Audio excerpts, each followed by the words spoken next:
Camerounaises, Camerounais, mes chers compatriotes, nous voici parvenus à la fin de l'année 2024, une année qui a confirmé la mauvaise santé de notre pays et de notre société.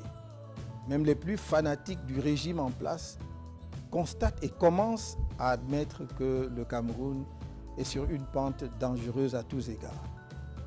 Chacun de nous le ressent sur lui-même, dans sa vie quotidienne et par rapport aux perspectives d'avenir du pays.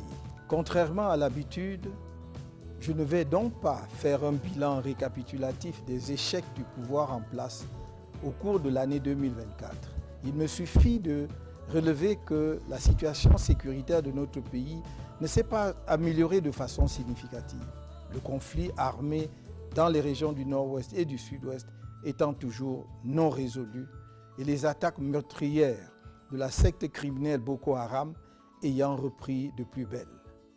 Que nos performances économiques sont loin derrière celles de pays de niveau comparable en Afrique, cependant que notre endettement public ne cesse de s'aggraver et à des taux d'intérêt quasi usuraires pour des investissements invisibles ou inachevés à date, mettant ainsi un lourd fardeau sur les épaules de nos enfants qui devront payer pour notre légèreté et nos malversations.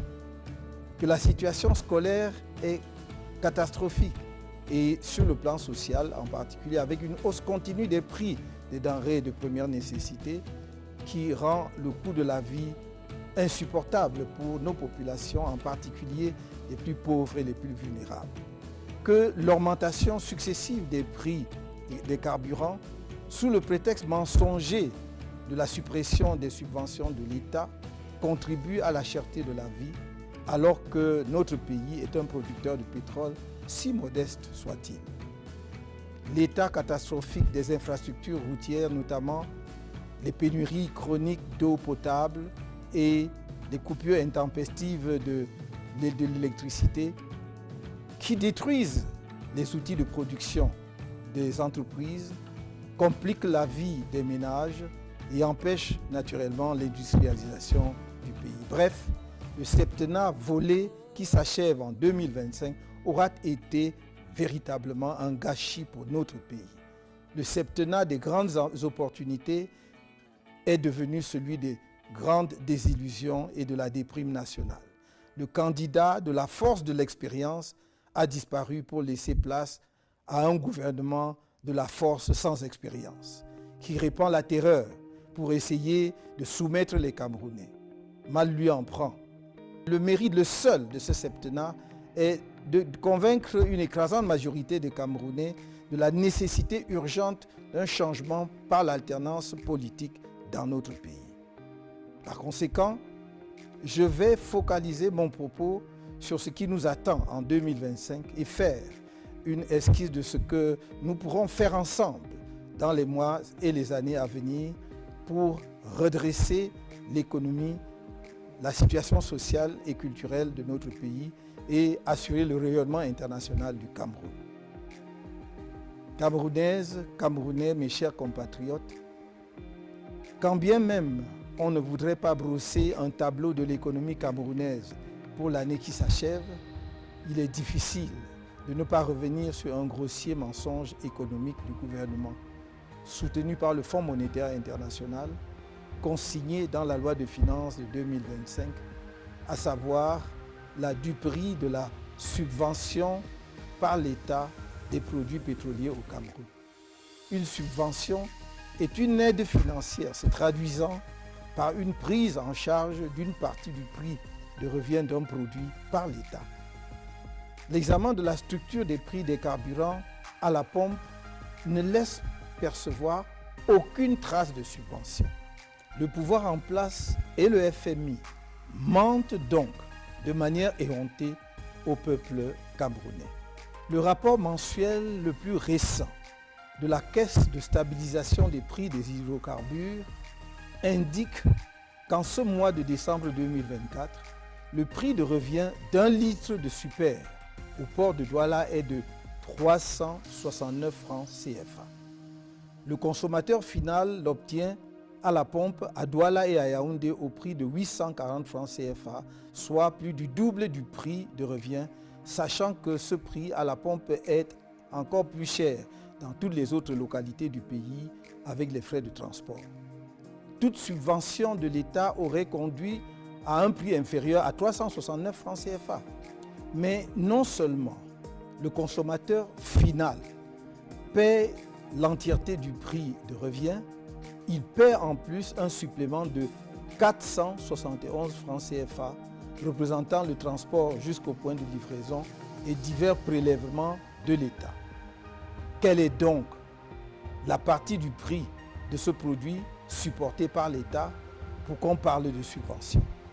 Je souligne que même le prix de 369 francs au port de Douala est dû à la kyrielle d'intermédiaires et de spéculateurs dans l'acquisition des produits pétroliers au Cameroun, ainsi qu'à un circuit de distribution rallongé par une série d'autres intermédiaires. Or, la Société camerounaise des dépôts pétroliers aurait pu assurer à elle seule la récupération, le stockage et la distribution de ces produits. Cet allongement du circuit de distribution assure de solides subsides à certains responsables de l'État qui l'organisent et dont on serait fondé à croire qu'ils les partagent avec le FMI, devenu caution d'une subvention imaginaire.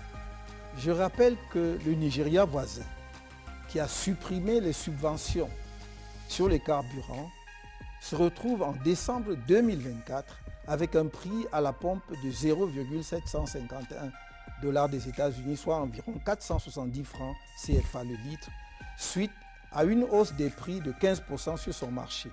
La Libye, qui subventionne les produits pétroliers, pratique un prix de 0,031 $ des États-Unis, soit 19,36 francs CFA le litre de super sur la même période. On comprend dès lors que toutes les demandes du MRC pour un échange devant permettre d'expliquer la subvention dont parle le gouvernement du Cameroun et le FMI soient restées lettres mortes. Nous nous engageons à ramener le prix du litre de super autour de 480 francs CFA à prix constant sur le marché international dès que nous serons en capacité de gérer les affaires du pays. Le surplus prélevé sur le prix de revient par litre permettra de réaliser dans les plus brefs délais une raffinerie de dernière génération dont la mise en marche permettra de baisser davantage les prix pour les situer dans la moyenne des prix de production des pays transformateurs de pétrole. La mauvaise gestion des finances publiques et des ressources du pays a conduit à une fuite dans un endettement que certains prétendus analystes qualifient de modéré, voire faible, alors qu'il s'agit d'une dette essentiellement toxique, car notre pays est rendu à un point où il doit recourir à de nouveaux emprunts pour régler les anciens. Cela est très frappant lorsque l'on considère la zone franc dans son ensemble. Le Cameroun y apparaît comme le pays le plus endetté auprès de la Chine et de la France, devant des pays qui, a priori, se classent devant lui en matière de dette sur la scène continentale. Nous ne pouvons ralentir le rythme de notre endettement qu'en nous mettant résolument au travail et en imposant aux structures publiques un niveau de dépenses à la mesure des moyens du pays. C'est pourquoi nous nous engageons notamment à réduire drastiquement le train de vie de l'État, à accroître substantiellement la production dans tous les secteurs de l'activité économique nationale et à accélérer l'industrialisation du pays afin de devenir une économie fortement exportatrice et de redresser la balance commerciale, à instaurer la bonne gouvernance en étant intraitable sur la corruption et les détournements des fonds publics, à l'amélioration significative du pouvoir d'achat afin de booster la consommation et stimuler en même temps la production locale, source de croissance économique. À mobiliser effectivement les recettes de l'exploitation des nombreuses ressources naturelles de notre pays au profit du développement national. Le récent rapport de la Chambre des comptes de la Cour suprême du Cameroun sur l'exécution de la loi des finances 2023 laisse pantois devant le niveau de pillage de la fortune publique par les personnels de l'État et leurs complices. Quand on y découvre, par exemple, qu'en un an, l'État aurait prélevé les ridicules sommes de 8 000 francs CFA sur le conditionnement du bois et de 18 430 francs CFA sur les jeux de hasard. Ceci n'est qu'une indication de quelques actions économiques urgentes que nous nous engageons à mettre en œuvre pour amorcer la réforme en profondeur et la modernisation du Cameroun. Notre programme de gouvernement en vue de l'élection présidentielle de 2025 sera rendu public en son temps. Dans un tout autre domaine, je voudrais qu'ensemble, avec toutes nos gloires du monde sportif, nous assurions le rayonnement international de notre pays dans les domaines des sports de haut niveau, en particulier dans ceux où le Cameroun dispose d'atouts importants. Je me limiterai ici à notre sport roi, le football. Notre objectif majeur à moyen terme est la co-organisation avec 3 pays frères, la Côte d'Ivoire, le Nigeria et le Ghana, de la Coupe du monde de football en 2038. La contribution exceptionnelle du Cameroun, tant au football africain qu'au football mondial, nous autorise une telle ambition. Nous sommes convaincus qu'en s'associant dans une telle initiative, le Cameroun, la Côte d'Ivoire, le Ghana et le Nigeria, 4 grandes nations de football africain et mondial, dotées d'infrastructures sportives de classe mondiale, auraient de bonnes chances de convaincre les instances compétentes de la FIFA de leur capacité à organiser ensemble, avec succès, un tel événement planétaire entièrement sur le sol africain après l'Afrique du Sud. Ce serait assurément un motif de grande fierté pour nos 4 pays et pour notre continent. Avec votre soutien, nous mettrons un maximum d'efforts et de ressources diplomatiques pour convaincre les uns et les autres de la pertinence d'un tel projet. D'abord la Côte d'Ivoire, qui aurait déjà manifesté l'intérêt pour l'organisation de cette grande fête du football mondial, puis le Nigeria et le Ghana, ensuite la FIFA. Camerounaises, Camerounais, mes chers compatriotes, l'année 2025 est, faut-il le rappeler, une année électorale décisive pour notre pays. Je serai candidat au scrutin présidentiel à venir. C'est assurément une mauvaise nouvelle pour ceux qui ont rêvé qu'ils pourraient garder le pouvoir ou y accéder sans affronter le peuple du changement et de l'alternance, c'est-à-dire les forces favorables à la démocratie dans notre pays.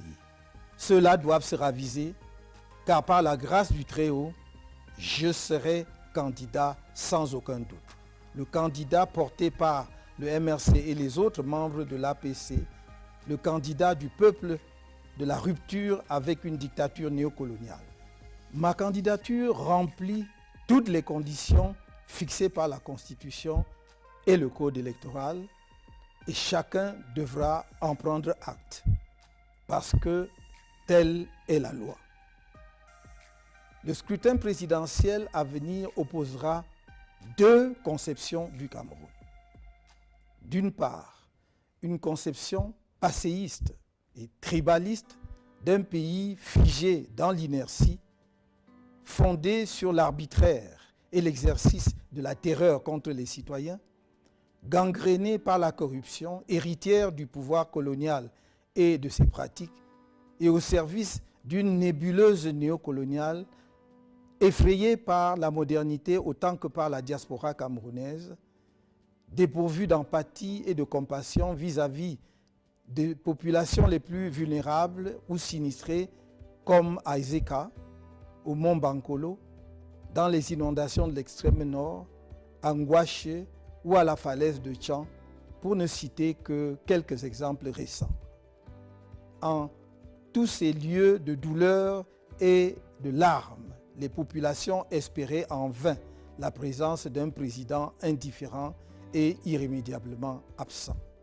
D'autre part, une conception d'un Cameroun moderne, humaniste, compassionnel et solidaire, à l'écoute du pays profond, y compris de sa diaspora et de ceux qui en sont venus à une révolte violente, profondément attachée à l'état de droit et à la justice, ouverte à l'indispensable réforme de l'État pour mieux répondre aux aspirations de toutes les composantes de la nation et portée par l'attention à la nécessité de s'enraciner dans nos cultures, de maîtriser les savoirs scientifiques et technologiques, de réaliser un progrès collectif partagé et attaché à la défense de la souveraineté de notre pays et de notre intérêt national, à la construction d'une Afrique unie, digne, respectée parce que puissante et maîtresse de son destin. Telles sont les deux visions d'avenir de notre pays qui sont devant vous et qui doivent éclairer votre choix en 2025. Tous les efforts doivent être faits afin que nous atteignions notre objectif ultime à l'issue de ce scrutin, à savoir la victoire. Dans cette perspective, un budget a été approuvé lors du Conseil national du MRC tenu le 26 octobre dernier à Yaoundé. Il sera complété éventuellement par les prévisions des autres membres de l'Alliance politique pour le changement. L'élection présidentielle de 2025 n'est pas juste un scrutin comme ceux qui l'ont précédé. C'est une élection cruciale dans la vie et l'histoire de notre pays qui permettra de le relancer ou de le laisser poursuivre sa dérive dans les décennies à venir. C'est pourquoi j'en appelle à notre sursaut collectif face au candidat du pouvoir, qui qu'il soit, car le candidat du RDPC bénéficiera, comme d'habitude, des financements illimités de l'État, des grandes entreprises, des femmes et hommes d'affaires les plus riches du pays, voire du discret soutien de certains pays étrangers. La contribution de chacun au financement de notre participation digne et efficiente au scrutin à venir est donc indispensable. Nous lancerons la campagne de collecte des contributions au cours du mois de janvier. En prévision de cette opération vitale et dans un souci de transparence, nous avons écrit au ministre des Finances et au ministre de l'Administration territoriale, ainsi qu'au délégué général à la Sûreté nationale depuis le 5 novembre 2024. Non seulement pour les en informer, mais aussi pour leur demander expressément de nous accompagner dans cette opération afin d'éviter toute spéculation inutile ou malveillante sur les résultats de la collecte et son utilisation. Une bonne élection, c'est d'abord une élection crédible, qui n'est possible que si les organismes en charge de l'organisation de ces élections et de l'arbitrer sont eux-mêmes crédibles. Et l'ECAM a un rôle essentiel à jouer pour garantir des élections transparentes, justes et libres et apaisées dans notre pays. L'expérience tirée de notre participation au double scrutin législatif et municipal de 2013 et plus encore de l'élection présidentielle du 7 octobre 2018 montre un arbitre de jeu électoral plutôt partisan. Une illustration récente est l'attitude de l'ECAM pendant l'année 2024, alors que les Camerounais se mobilisaient comme jamais auparavant pour les inscriptions sur les listes électorales et qu'on se serait attendu à ce que l'ECAM les y encourage avec enthousiasme. On a tous été témoins des manœuvres d'obstruction engagées en particulier par la direction générale de l'ECAM. Cette tare qui inspire à la population le sentiment que tout est joué d'avance doit être corrigé impérativement avant le prochain scrutin présidentiel. C'est l'occasion de rappeler une fois de plus que l'article 80 du Code électoral dispose, je cite, qu'à l'issue des opérations de révision et au vu des documents et données communiquées par les démembrements régionaux d'Elections Cameroun, le directeur général des élections établit et rend publique la liste électorale nationale au plus tard le 30 décembre. Fin de citation. Nous sommes aujourd'hui le 31 décembre 2024. Dans quelques heures, nous serons en 2025 et la liste électorale nationale n'est toujours pas rendue publique.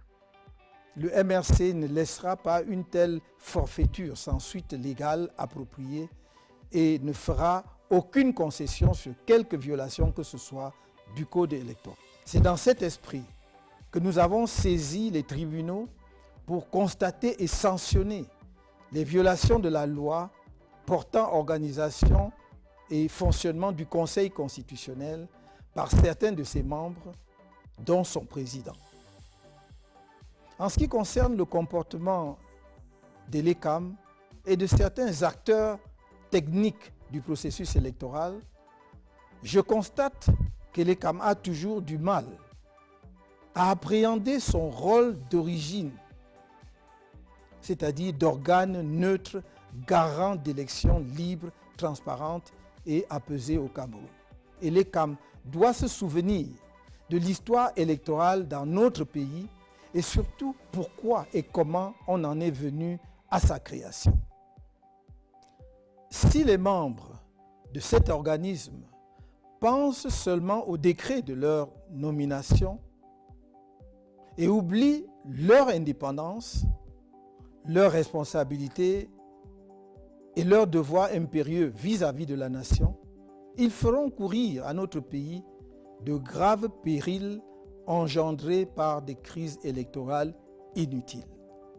S'agissant des partenaires techniques de l'ECAM, l'Allemagne, qui a souffert gravement dans son histoire des dérives totalitaires d'un régime politique et qui surmonta admirablement cette épreuve, est bien placée pour comprendre la frustration du peuple camerounais face au comportement inacceptable de certaines sociétés allemandes qui accompagnent l'organe électoral camerounais. Ces sociétés s'étaient engagées à mettre en place une biométrie électorale au Cameroun depuis plus de 10 ans et depuis lors se sont transformées en agents techniques de la fraude électorale qui permet à un candidat battu aux élections successives de se perpétuer au pouvoir dans notre pays. Cette situation inadmissible ne saurait continuer sans aucune conséquence légale. C'est l'occasion pour moi d'interpeller tous les partenaires du Cameroun et notamment ceux qui assistent financièrement à l'ECAM. Est-il cohérent de financer un programme avec des objectifs affichés de promotion de la démocratie et d'assister sans rien dire aux pratiques antidémocratiques avérées et récurrentes de l'ECAM? Mes chers compatriotes, je sais que mieux que les autres Camerounais, vous, responsables et éléments des forces de défense et de sécurité, et vous, autorités administratives à tous les niveaux, savez que notre pays entre dans une zone extrêmement sensible et volatile. La seule manière d'éviter une inflammation de notre pays, redoutée par tant d'observateurs, c'est de laisser les Camerounais s'exprimer librement dans les urnes et de respecter scrupuleusement leur choix. Vous devez vous assurer, chacun de vos corps en ce qui le concerne, que l'élection présidentielle aura lieu dans la transparence totale et dans la paix. Ce sera votre honneur, celui de l'ECAM et du Conseil constitutionnel et par conséquent de notre pays. Que pour une première fois dans notre histoire, le prochain président de la République soit le véritable vainqueur dans les urnes et reçoive les félicitations de ses adversaires. Dans cette perspective, votre mission cardinale en cette année électorale si particulière devra être de protéger la loi et non pas un homme ou une femme, un clan ou un parti politique. Votre responsabilité est particulièrement grande. Elle le sera encore plus après la proclamation des résultats du scrutin. Nul ne doit se sentir menacé par le changement à travers l'alternance démocratique que les populations de nos 10 régions, celles des villes comme celles des villages, appellent de leurs vœux. Nul ne doit en avoir peur, car nous aurions là une occasion exceptionnelle de réconcilier et de rassembler, de penser les mémoires plurielles blessées et de remettre notre pays sur les rails. Que chacun à sa place joue pleinement son rôle tel que défini par la loi et notre peuple donnera, comme d'autres peuples avant lui, une belle leçon de courage et de maturité politique et démocratique. Camerounaises, Camerounais, mes chers compatriotes, l'élection présidentielle, c'est la rencontre d'un candidat, femme ou homme, avec le peuple. Je suis certes candidat du MRC et de l'Alliance politique pour le changement à l'élection présidentielle à venir. Mais c'est vous, Camerounaises et Camerounais, électeurs de toutes les régions du pays, qui déciderez de qui sera votre prochain président de la République. Depuis mon entrée en politique, avec le lancement du MRC en 2012, vous avez été témoin des multiples campagnes de diabolisation contre ma personne, orchestrées tant ici même au Cameroun que dans les médias internationaux par le pouvoir en place.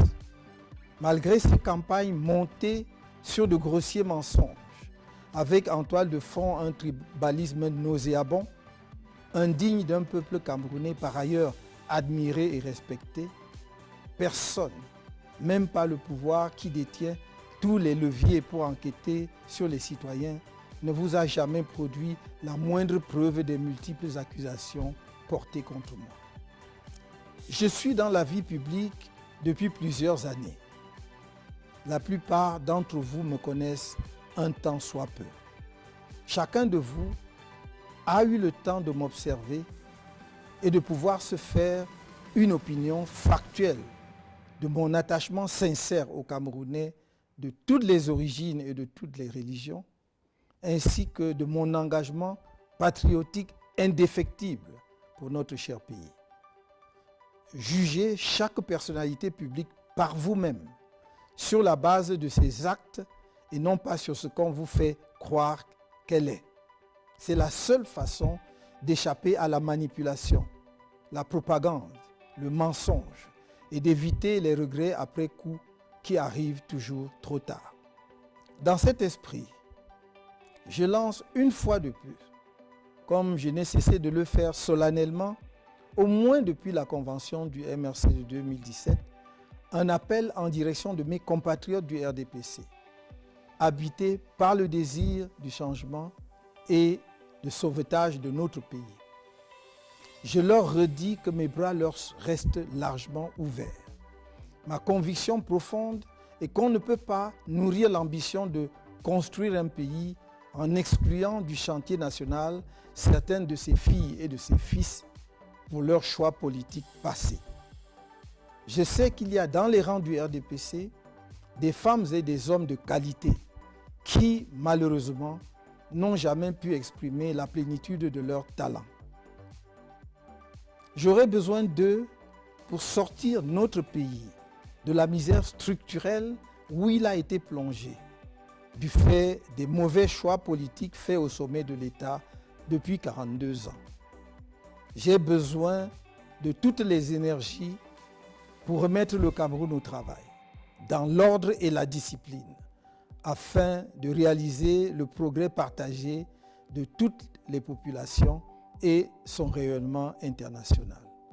Dans le même élan, je m'engage dans le cadre d'une réconciliation nationale nourrie par notre histoire politique profonde, où nos grands héros nationalistes, dont Ruben Oumniobé, Roland Félix Moumié, Ernest Ouandié, Abel Kingé, Castor Osende Afana, Ndetou Massa, Marthe et Kemeyon Moumié, pour n'en citer que quelques-uns, seront effectivement réhabilités et célébrés à la mesure de leur sacrifice pour notre nation et où sera organisé le retour des restes du premier président de la République, Amadou Ahidjo, dans son pays natal.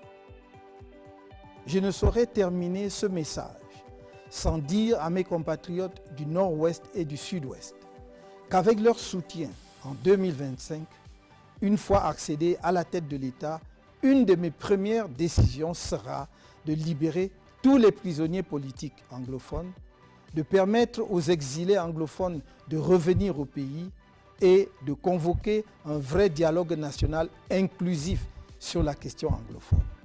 Tous les sujets politiques relatifs au règlement de cette question, dans le respect de nos héritages culturels respectifs, seront abordés sans tabou, y compris l'instauration dans notre pays du fédéralisme.